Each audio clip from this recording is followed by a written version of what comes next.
The President and First Lady were formally greeted to Windsor Castle with a royal salute and a carriage procession, before attending a beating the retreat military parade and a flyover by the RAF Red Arrows. But what I really want to talk to you about is the lavish state banquet at Windsor Castle hosted by His Majesty the King. The 45-foot dining table was lavishly laid with gold cutlery, glassware and napkins. If we look at the King's setting here, we can see on the left that he's been given olive oil, which is why he does not have a butter knife above his side plate, as we see on President Trump's setting. Notice that the glassware is in the traditional British triangular formation, which differs from the American, who tend to favour all in one line, or sometimes in a diamond, as we see here in this White House banquet. This picture is from President Joe Biden's state dinner for Macron of France. But back to Windsor Castle. You will note that the cutlery is exactly 1 inch from the edge of the table. This is to ensure that the cuffs and jackets of the diners do not knock the cutlery. Every one of the 1,452 pieces of cutlery in front of the 160 guests will have been placed with pinpoint accuracy.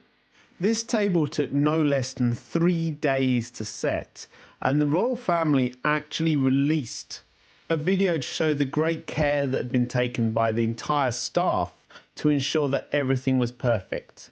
Place settings 18 inches apart, flowers beautiful, and menus organised. The starter was a Hampshire watercress panna cotta with parmesan shortbread and a quail egg salad.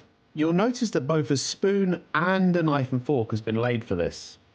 Next we have organic Norfolk chicken, ballotine, which is wrapped in courgettes with a thyme and savoury infused jus. The cutlery for that is here and here.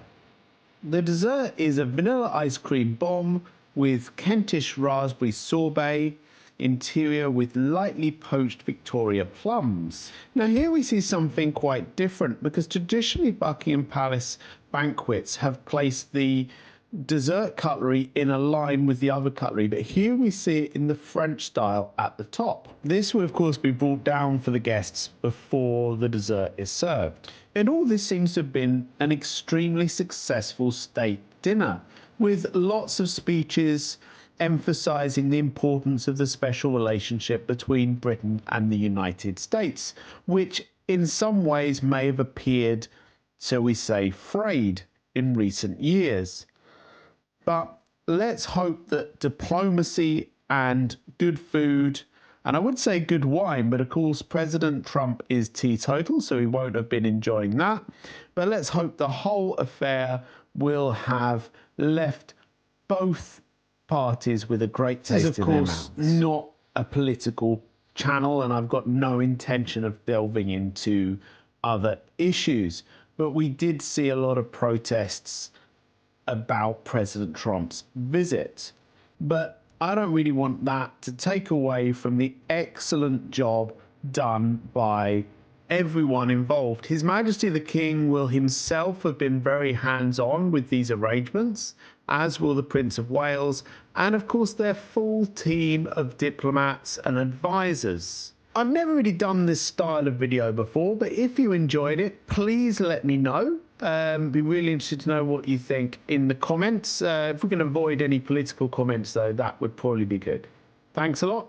Bye bye.